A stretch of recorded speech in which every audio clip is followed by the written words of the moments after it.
आखिरी इंटेंसिव बहुत अच्छा पेपर आया है, ज़रूर लगाने लायक है, ठीक है।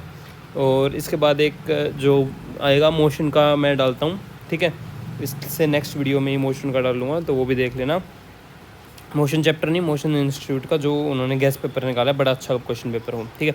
तो अपन पहली बात करते हैं पहले क्वेश्चन के अंदर कि वह consider the following statements, work and heat are the path functions in thermodynamics, ठीक है जी, एकदम बात ठीक है ये तो, कि पाथ फंक्शन होते हैं ये दोनों। Internal energy of gaseous system is state function, ठीक है।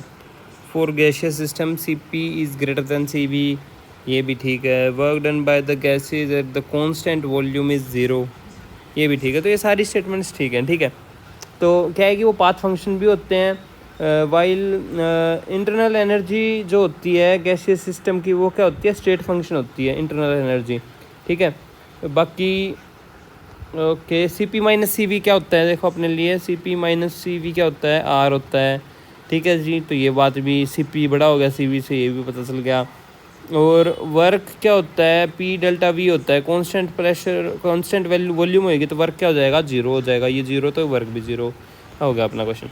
अगला क्वेश्चन में देखते हैं, the 10 joule of the energy supplied from gas sample, 5 joule internal energy decrease हो जाती है, तो अपने पास क्या आएगा कि ना delta Q is equals to 10 joule, और डेल्टा यू की वैल्यू दे रखी -5, ठीक है। तो 10 is equals to -5 plus delta W, तो 15 जूल अपने पास आंसर आ गया।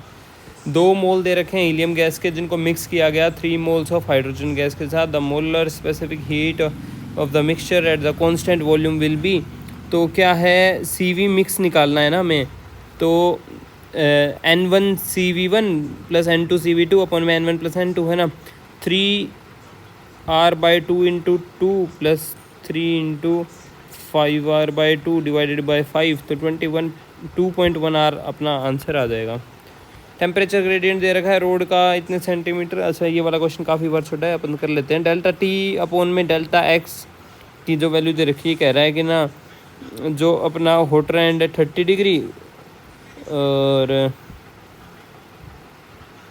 -T अपॉन में 0.5, ये किसके इक्वल होएगा, 80 के इक्वल होएगा। तो 30 - T इज इक्वल्स टू 40, तो T की वैल्यू कितनी होगी, -10 डिग्री सेल्सियस, ठीक है। एटमॉस्फेरिक प्रेशर ऑफ द एक प्लेस के ऊपर इतना एटमॉस्फेरिक प्रेशर दे रखा है 10⁵, और स्पेसिफिक ग्रेविटी उस लिक्विड की दे रखी है 2, be employed as the barometer liquid, the barometer height पूछ रखी है, ठीक है। तो हाइट के लिए क्या होता है, rho g h is equals to 10⁵, values put करना, एच आ जाएगा आपके पास 5, ठीक है जी। The work done in the blowing bubble of 20 centimetre radius is, ठीक है जी, ये इंपॉर्टेंट क्वेश्चन है, ठीक है, star mark to this question. जो वर्क डन होगा 2S डेल्टा ए, क्योंकि 100 पे डबल साइड एरिया होगा इसलिए 2 लिया है हमने, ठीक है। 2 इंटू 3 इंटू 10⁻² इंटू 4 पाई 1/5 का स्क्वायर, ठीक है जी। 5 का स्क्वायर कर लिया, 1/5 इंटू 1/5 कर लिया, तो आपका आएगा 3.01, ये वाला answer B option. Rho is the density of the material of a wire and B is the breaking stress, the greatest. Okay, this is the formula, you have to learn it, B upon rho G, ठीक है। SHM की equation दे रखी है, time period of oscillation पूछ रखा है, तो हमें अगर इस इक्वेशन को हम ढंग से देखते हैं, वैसे ये फार्मूला कैसे है वो बता दूं एक बार। फोर्स अपॉन एरिया होता है, स्ट्रेस क्या होता है, फोर्स अपॉन एरिया, फोर्स कितना है mg अपॉन में एरिया, ठीक है जी। और B क्या होता है, AL मतलब वॉल्यूम इंटू रो इंटू जी अपॉन एरिया, ठीक है, वी रो जी अपॉन ए, ठीक है जी। तो अपने पास L की वैल्यू कितनी आएगी, यह है स्ट्रेस, ठीक है जी। तो मतलब मैंने बस इसको ऐसे लिखा है, और L is equals to B upon rho g आ जाएगा यहाँ से, है ना।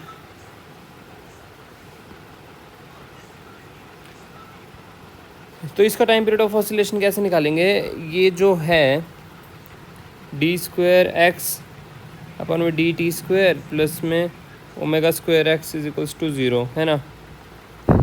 तो डी स्क्वायर एक्स अपॉन में डी टी का स्क्वायर प्लस में 50x, ये वाली इक्वेशन यहाँ पे लिख रहा हूँ, is equals to 0 divide by 2 कर दिया मैंने इक्वेशन में। ठीक है, हमारे पास ये इक्वेशन होती है जनरलाइज्ड इक्वेशन, ये हमने लिख लिया। तो अपने पास क्या आएगी, ओमेगा की वैल्यू आएगी 50 का अंडर रूट। ठीक है जी, तो 2π/t के इक्वल रख देना, अपना t का आंसर आएगा 4th option. Velocity of sound दे रखी है, अच्छा ये स्टेटमेंट दे रखी है, इनका बताना है। The velocity of the sound in the gaseous medium depends on the molar mass of the gas. तो इसका बात क्या है कि जो v है वो इन्वर्सली प्रोपोर्शनल होता है रूट m के ऊपर। ठीक है जी, जो मैकेनिकल वेव होती है उसको मटेरियल चाहिए होता है, मतलब प्रोपगेट करने के लिए। ठीक है, तो रिक्वायर है material medium.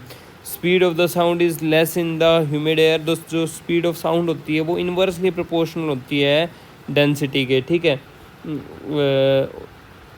With increase in water vapours density क्या हो जाएगी, डिक्रीज हो जाएगी।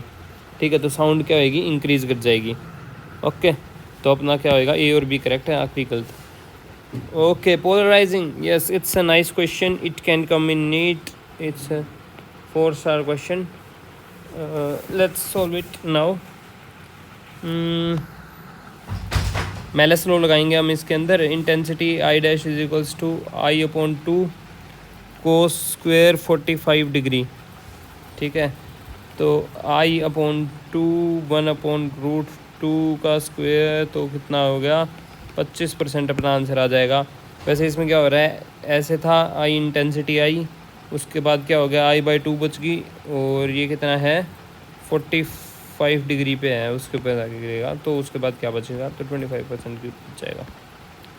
ठीक है जी, 11th के अंदर क्या है, मॉडिफाइड एम्पियर सर्किट लॉ क्या होता है ये याद रख लो। उसके अंदर हमने क्या किया था कि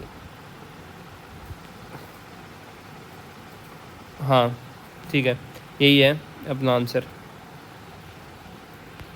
IC + ID कर दिया था हमने। ठीक है, magnetic field strength H equals this produces magnetic field of induction B। Okay, mu is equals to B/H। ठीक है, तो μr क्या होगा, μ/μ0। ये वैल्यू यहाँ पे पुट करो, सोल्व करो, आ जाएगा answer. If the direction of the initial velocity of the charged particle is neither along nor perpendicular to the magnetic field, ना ही ऐसे है ना ही ऐसे है, then the path of the charged particle will be। ठीक है, अगर एंगल जो है 0 डिग्री से बड़ा है, ठीक है, और 90 डिग्री से छोटा है यूनिफॉर्म मैग्नेटिक फील्ड के अंदर, तो जो पार्टिकल होगा वो हेलिक्स में जाएगा, ऐसे ही घूमते घूमते। इस कंडीशन के ऊपर आपने बहुत सारे न्यूमेरिकल भी करके देखे होंगे हेलिक्स में, हेलिक्स की पिच की लेंथ बताने वाले और सब, तो ये हेलिक्स बनेगा। ठीक है, वो सब नीट में आना मुश्किल है। ओके, तो इस क्वेश्चन के अंदर अपने पास आएगा B = μ0 I/2πr, है ना। तो अपन को सब कुछ गिवन है, B पूछ रखा है, B निकाल देंगे जी, अपने पास आएगा 4 × 10⁻⁷। 15th क्वेश्चन को देखते हैं। LCR सर्किट दे रखा है अपने पास, और करंट लैग कर रहा है वोल्टेज को 45 से। ठीक है जी, तो अपन को यानी कि cos 5 दे रखा है R/Z, तो cos 45 डिग्री कितना है, R/Z कितना होता है, R² XL - XC का होल स्क्वायर। ठीक है, अब क्या है, जो वोल्टेज है 45 से लीड कर रही है, तो XL ज़्यादा होएगा, है ना, XC से। अगर वोल्टेज 45 डिग्री से लीड कर रही है करंट को, वोल्टेज ज़्यादा है, तो XL ज़्यादा होता है XC से, ये बड़ा होता है। ठीक है, तो अपने पास क्या आएगा, हम बोल सकते हैं XL - XC जो होएगा ना, उसका होल स्क्वायर जो होएगा वो R² के इक्वल होएगा। ठीक है जी, तो 2πfL - 1/2πfC = R। तो यहाँ से जो L की वैल्यू आई अपने पास कितनी आई,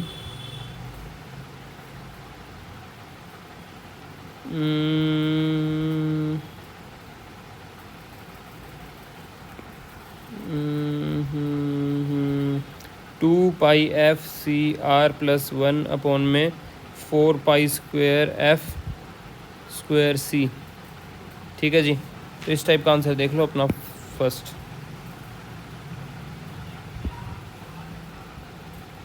छोड़ दो, वैसे इसका आंसर थर्ड है। Square length place in large हो गया, छोड़ो। If the flux associated with the coil varies at rate this the induced EMF will be, भाई अब जब फ्लक्स का रेट ही हमें दे दिया है तो इज इक्वल टू d5/dt, तो 2/60 कर दो, 1/30 आएगा। Centre of mass of any object always coincide with the centre of the gravity, ये बात गलत है। कई बार क्या होता है, जैसे घड़ा है, ठीक है, उसमें थोड़ा सा इधर पानी है, ठीक है, तो इसका सेंटर ऑफ मास तो इधर कहीं आएगा। कईयों का क्या होता है कि बॉडी से बाहर भी चला जाता है सेंटर ऑफ मास, ये सेम होता है जब ग्रेविटेशनल फील्ड यूनिफॉर्म होती है ना, तभी ही कोइंसाइड करता है, अदरवाइज़ हो सकता है कि नहीं करे, ठीक है। ग्रेविटेशनल फील्ड के ऊपर बेसिकली ये करता है अपना डिपेंड। अगला, the centre of the gravity is the point where the total gravitational torque of the body is zero. अच्छा जी, तो सेकंड जो है ये ठीक है, जहाँ पे भी ज़ीरो होगा ना टॉर्क, उसको हम बोलते हैं। तो statement 1 is incorrect, second is correct, ठीक है। 3 पॉइंट मासेस दे रखे हैं, लेंथ निकाल लेना यार, कुछ नहीं है। इनर्शिया का फॉर्मूला m1r1 का स्क्वायर प्लस m2r2 का स्क्वायर प्लस m3r3 का स्क्वायर आ जाएगा answer. The energy required to put a satellite of the mass m from the earth surface of the orbit of the radius 2r is E1. The energy further needed to change the orbit of the radius present, देखो 2r पे E1 है, 4r पे E2 की requirement है, तो ratio of E1 by E2 क्या आएगा, ठीक है जी। तो E1 निकाल लेंगे, E1 कैसे निकालेंगे, total energy final minus total energy initial, ठीक है, कुछ भी आ जाएगा, जैसे 3mgmm/4r आ जाएगा, ठीक है। उसके बाद सेकंड केस के लिए निकालेंगे, जो वही है total energy at 4r minus total energy at 2r करके निकाल लो, तो यहाँ पे आएगा gmm/8r। रेशो देखेंगे तो 6:1 आएगा, ठीक है। ओके, कुछ नहीं है कि भाई एक कह रहा है इतना वजन है और कितनी हाइट पे, how much will it weigh at a height double the radius of the earth. 2r के ऊपर क्या करेगा, तो g डैश की जो वैल्यू होती है ना, g(r²/r+h का होल स्क्वायर, ये वाला फॉर्मूला होता है, डायरेक्ट पुट करो और फिर नया वेट क्या आएगा, mg की इक्वल हो जाएगा, निकाल लेना mg डैश, नया वेट क्या आएगा mg डैश, ठीक है। तो ये मान लो mg मतलब g डैश की वैल्यू आई g/x या 9 आ रही है, चलो इसमें तो 9 आई, ठीक है। तो यहाँ पे mg/9 हो जाएगा, तो जो उसका एक्चुअल वेट था डिवाइड बाई 9 करके आंसर आ जाएगा। 23rd question not much good question, छोड़ दो। 24th की बात करें तो कुछ भी नहीं है इसके अंदर, कि जो L1 है ना, L1 के लिए क्या करेंगे, 1/v minus 1/u is equals to 1/f, v is equals to infinity since the rays are parallel which are incidented on L2, तो जो इमेज होगी वो फोकस पे बनेगी L2 के, ठीक है। तो इसलिए अपना आंसर क्या हो जाएगा, कितना दे रखा है, 20 सेंटीमीटर दे रखा है फोकल, ठीक है। जो ये रेज आएंगे ना इसके पैरेलल हो जाएंगी यहाँ से, तो ये इसके फोकस के ऊपर मीट करेंगे, तो 20 सेंटीमीटर का आंसर आ जाएगा। बूलियंस एक्सप्रेशन, ठीक है जी, तो y क्या बनेगा, ये देखो a, इसका a का एंटी हो गया, ठीक है, ये b है, b का एंटी हो गया, ठीक है जी, और ये है एंड गेट, तो इनके बीच में ये मल्टीप्लिकेशन हो गया, ठीक है। तो अपने पास क्या आंसर आएगा, a प्लस में b, तो क्या आ जाएगा a प्लस b, ठीक है जी। The circuit shows in the figure contains 2 diode each having with forward resistance of 50 ohm, 50 ohm का है, वैसे तो 50 ओम का है अगर फॉरवर्ड में है, और रिवर्स में है with reverse resistance infinite, reverse में तो जाने ही नहीं दे रहा। If the battery voltage is 15 ohm then the current through the 100 ohm, ठीक है जी। तो करंट ऐसे जाएगा, ठीक है, तो यहाँ से तो करंट जाएगा ही नहीं, सारा करंट ऐसे ही घूमने वाला है, तो 250, 100 कितना हो गया 350, और इसका है 50 तो हो गया 400, ठीक है जी। करंट थ्रू 100 ओम पूछ रखा है, तो कैसे निकालेंगे,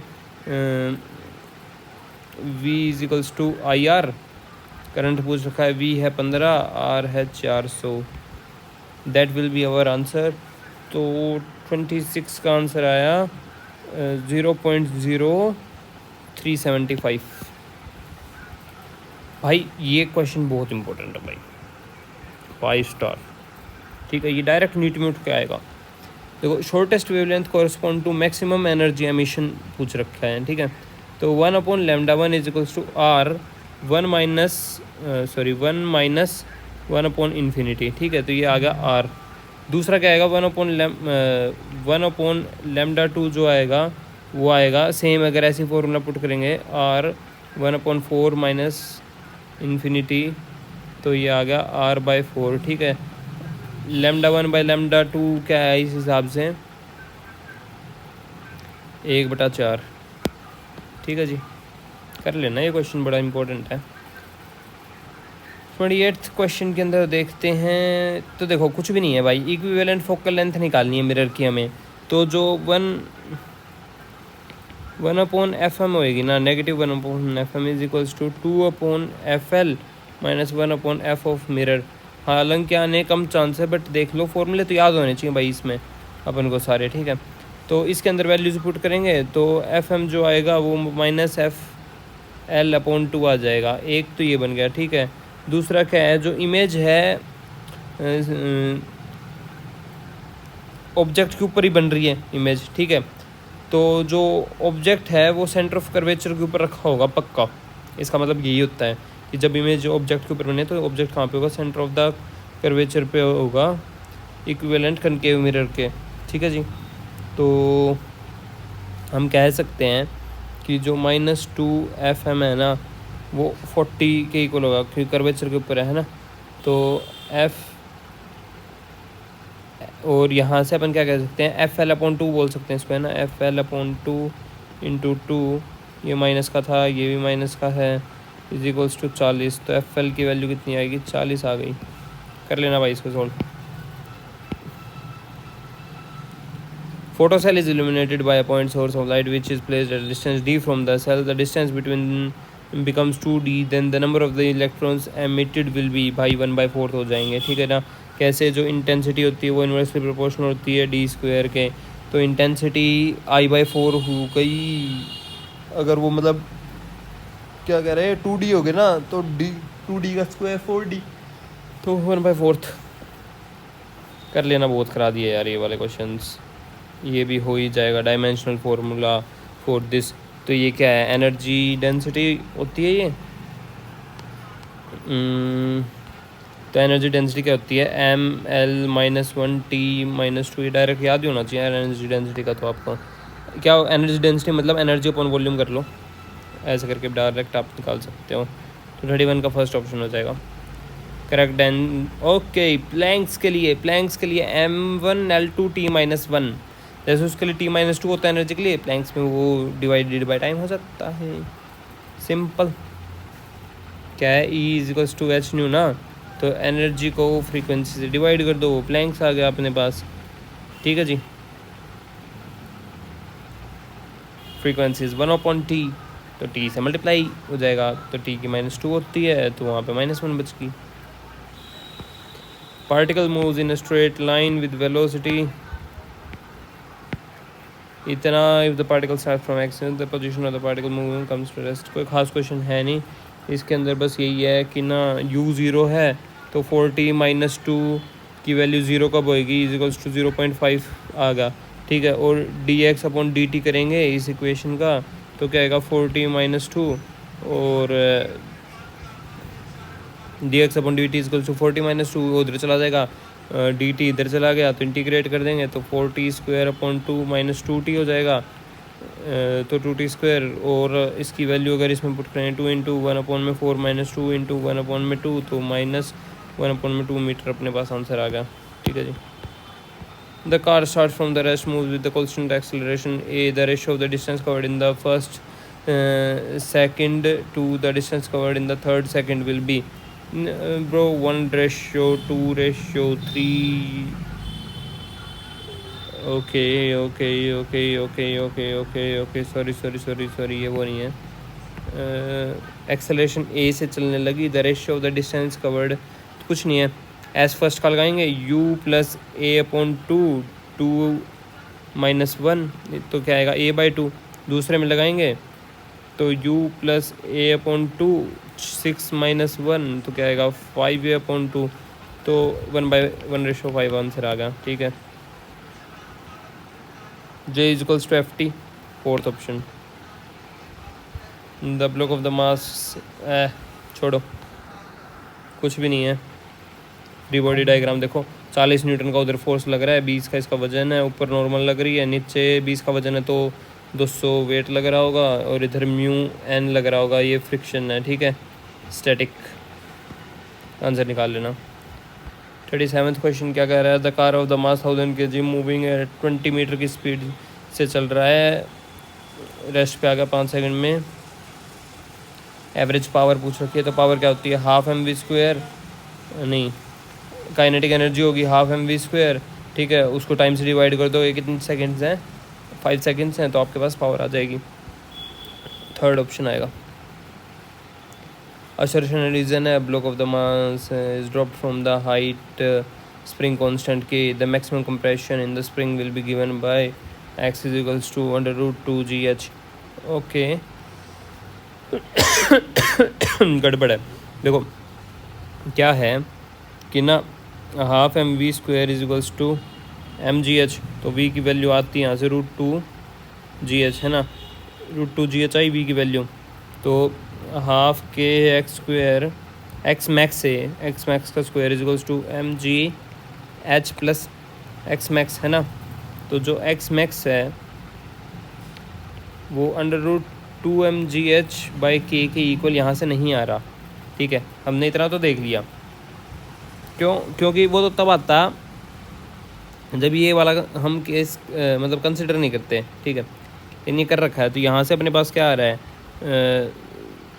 एक्स मैक्स की वैल्यू कुछ आ रही है kx²/2 / mg - h।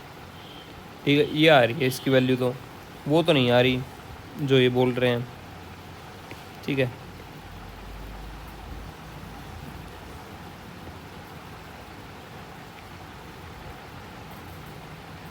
Okay, my mistake, I did a blunder, but still अगर मैं इसको सोल्व करके देखूं, ये आएगा half k x² = mg h plus x।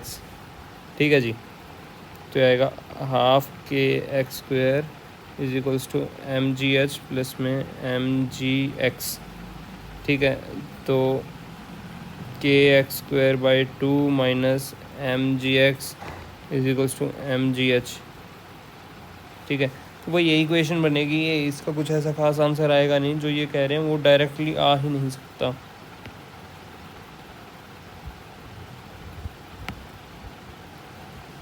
और रीज़न जो है वो क्या दे रखा है? The work done by the gravitational force is equals to the elastic potential energy stored in the spring at the maximum compression. ये बात एकदम इन्होंने ठीक बोल रखी है, अप्लाई ठीक कर रखी है। तो दिस इज़ ट्रू, तो A is false but R is true. कर लेना यार। इसका मैं आंसर बताऊँ 39 का, तो फर्स्ट है। ठीक है,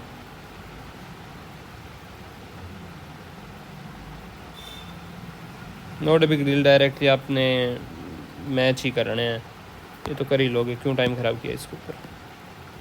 5 resistors of the resistance R are connected in series, so 5R. When these resistors are connected in parallel, R/5, the current through the battery increases n times the value of the n will be। ठीक है जी, बड़ा अच्छा question है, NEET के अंदर आने लायक question है भाई। ठीक है, question number 41, let's start now. R equivalent कितना है? जब सीरीज़ में थे 5R, तो करंट कितना आएगा उस टाइम पे? V/5R। बट जब वो पैरेलल में आ गए तो आर इक्विवेलेंट कितना होगा? R/5। ठीक है, तो करंट कितना होगा उस टाइम पे? V/R/5, तो यानी कि 5V/R। यानी कि पहले तो था,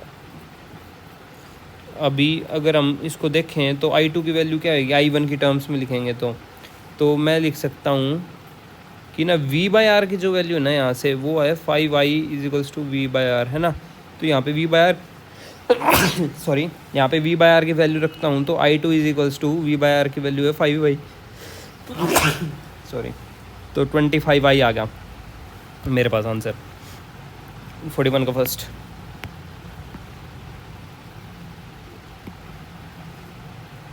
regular polygon and sides each of length l, and sides मतलब इनफाइनाइट साइड होते हैं सर्कल में बनता है, वैसे ये बात ध्यान रखना।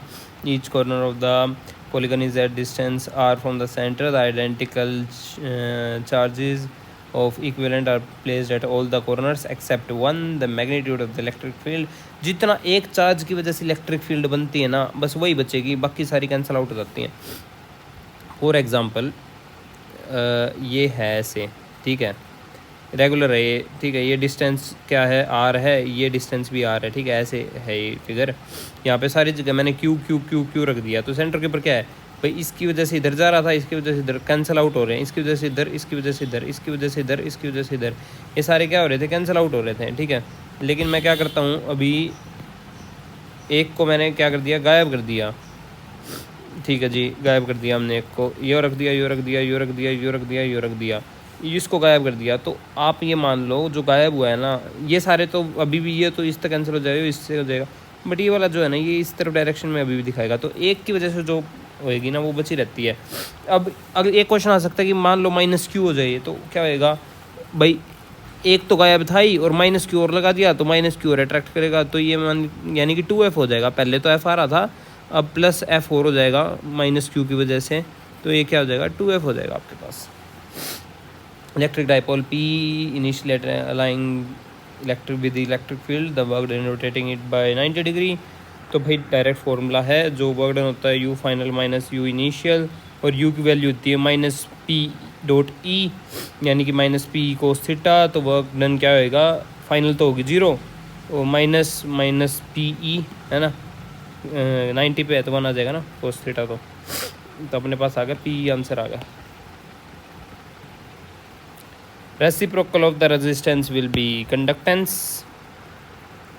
क्वेश्चन नंबर 45, कुछ खास है नहीं, हमें ये इक्वेशन दे रखी है।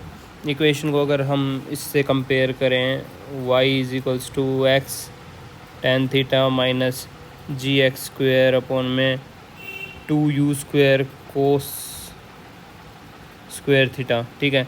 तो यहाँ से पता चला जो tan थीटा है अपने पास उसकी वैल्यू है 1, तो थीटा हो गया 45 डिग्री। सबसे पहली बात तो ये, ठीक है जी। तो एंगल ऑफ प्रोजेक्शन क्या है 45, बी का आ गया ए, बी का पी दे रखा है दोनों में।